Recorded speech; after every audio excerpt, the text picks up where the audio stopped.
Anak ng 900 kilometer champion, napaka-solid mga lodi. Ayan, napaka-angas. Handali, ramin ko lang, susutan ko lang ng ring. Ayan oh.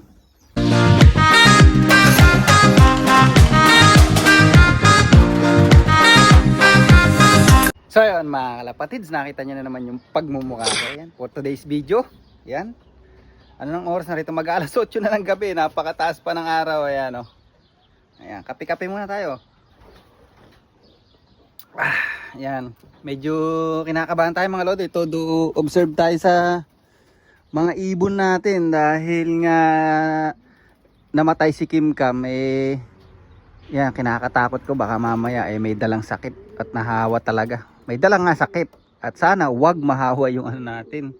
Itong mga racer namin, sabi ko putya, naswerte yata ako ngayong season, walang nagkasakit. Kaya lang mukhang alanganin Ayan, hopefully wala, so far so good mga lodi. Ayan yung mga droppings ko. Hindi ako masyado nagkakayod. Ayan, pagka siguro nagkakayod lang ako once a day o every other day. Kaya lang syempre sobra tingnan nyo. Ayan, mamaya kakayurin kayo mga lodi bago ko pakainin. Ayan sus, tingnan nyo naman, umuulan ng mili. Ayan, mili, puro mili. Ayan. So far, so good naman yung droppings na. Hindi pa ako nagpapakain niya mga lodi, pero yun yung mga droppings na maghapon. Kasi mapapansin mo pag may sakit. Talagang liquid na puro green lang. Parang tubig na kinulayan na green. Ganun. Yung kakaiba na yun. So far, so good naman. Ayan umili na naman. Lakas pa ng pitik nun mga lodi. Ayun, anak ni Kim Cam yun mga lodi.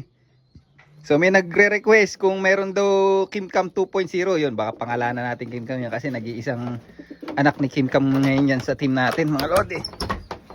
And so far so good. At syempre sisingsingan natin yung anak ng 900 kilometer. Ayan apakaangas. Yan, singsingan natin yan mamaya ng pangmalakasang ring kasi prize money yun. Ayun. Ayan ang winner natin, si Pearl Eye. Tingnan nyo. Next year, wala na tayong excuse. Pag meron tayong natirang ibon na ito talagang ipiprepare natin pang 1,200 km yan. Si Pearl Eye. At saka yung kapatid niya nung nasa taas na yon. Pero itong si 499 hen, gagawin kong main breeder na hen yan mga lodi. Kasi pansin ko maganda yung anak, pero titry muna natin yung mga anak niya kung ano yung kalalabasan ng race result. Pagka magaling main breeder siya. Ito kasi si Pearl Eye, ganun din, isusubukan din natin kahit na bloodline pa rin siya ni Stubborn at saka ni itong yung blue barcock na yan, yung tatay ni Kim Cam. Kailangan pa rin natin subukan yung anak sa race result lang ang makakapagsabi kung good breeder si Pearl Eye. But yan, pero gusto ko siyang i-race sa 1,200 km kasi kaya pa rin natin bumuo ng Pearl Eye kasi may mga duplicate na tayo niya na sa atin yung lola at lolo. Meron tayo mga tita tito. Ayan ito yung tito niya mga lodi, yan yung mili na yan, inbreed ni paring Stubborn. Andyan ang lolo. Ayan, yung si paring Stubborn, andyan pa rin yung lolo. Ayan Tapos andyan yung lola nandito yung lola mga lodi. Saan ba yung lola? Masyadong nagtago ang lola. Ayan. So marami tayong pang dyan, pang duplicate. Ayan, yung full sibling ni Kim Cam, yan lumulukob. Ayan, kaya okay lang yan kung ano man mangyari sa kanya sa 1,200 km. At wala na siyang excuse sa 1,200 km this year pala, hindi next year. This year sa Old Bird season. Medyo matagal-tagal pa naman. But ipe-prepare natin siya ng maganda doon. Nakita nyo naman nilipad ng 900 km niyan. Daybird mga lodi. 900 km Daybird. Napakaangas! At sisingsingan natin ang pangmalakasan yung kanyang anak. Ang anak ng 900 km champion Daybird ng New Zealand mga lodi. Ayan.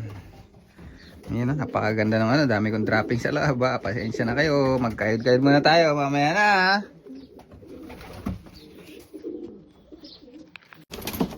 Yun Apakaangas! Nangunguna pa si paring starboard. Gutom na. Ayan o. Ayan, nagkayod na tayo mga lodi. Pucha, hindi ako nagbabacuum sa loob ng bahay namin. Pero, lokong mga kalapati to. Napapagkayod tayo ng di oras. Ano? Pero mancha na lang yan mga lodi. Pero okay na yan. Kumpara kanina. Mancha na lang yan. Ayan mga lodi. Apakaangas. Ayan o. Kayod na yan mga lodi. Mancha na lang yan. Ayan o. Itong mga kalapati na to. Napakaswerte. Sa loob ng bahay hindi ako naglilinis. Dito sa loob ng loft napapakayod tayo ng mga dropping sila. Mga pakaangas ninyo. Paring Starboard gutom na o. Siyempre pakainin na natin sila. Ayan lang patuka ko ngayon mga lodi. Dahil off season. Wala naman tayong race. Tapos yan, breeding season. Tapos yung mga young bird na yan kailangan nila ng high protein. Kaya tingnan nyo, puro fish. Ayan, puro fish ang papakain natin dahil kailangan ng mga high protein pagka may breeder at young bird. Hindi pa ako nagda-diet mga lodi sa kana. Ayan o. Ayun o. Pakaangas.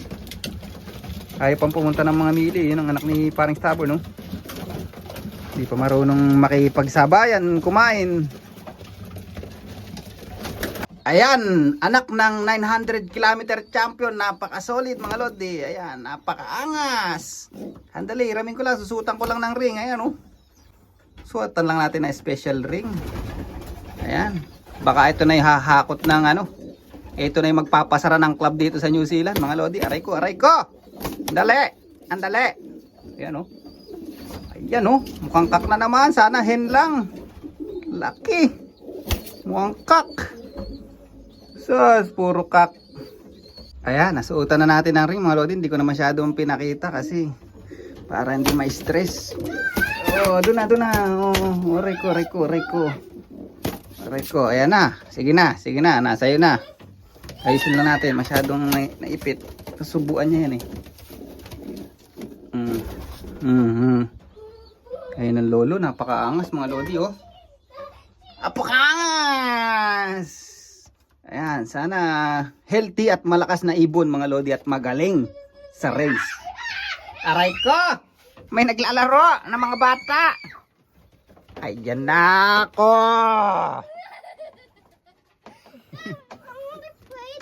Okay. Shout out muna sa kanila para subscribe, sir. Come here, Kalbo. Hey. Oh, shout out muna sila. Sabi niyo subscribe, dali. Subscribe our channel for us. For us. Unulop. Ano? Come here. Uno over there. Okay, Unulop. Pigeon. Racing. Yan. Subscribe, kalapatid, sabi mo. Hey. Bye-bye.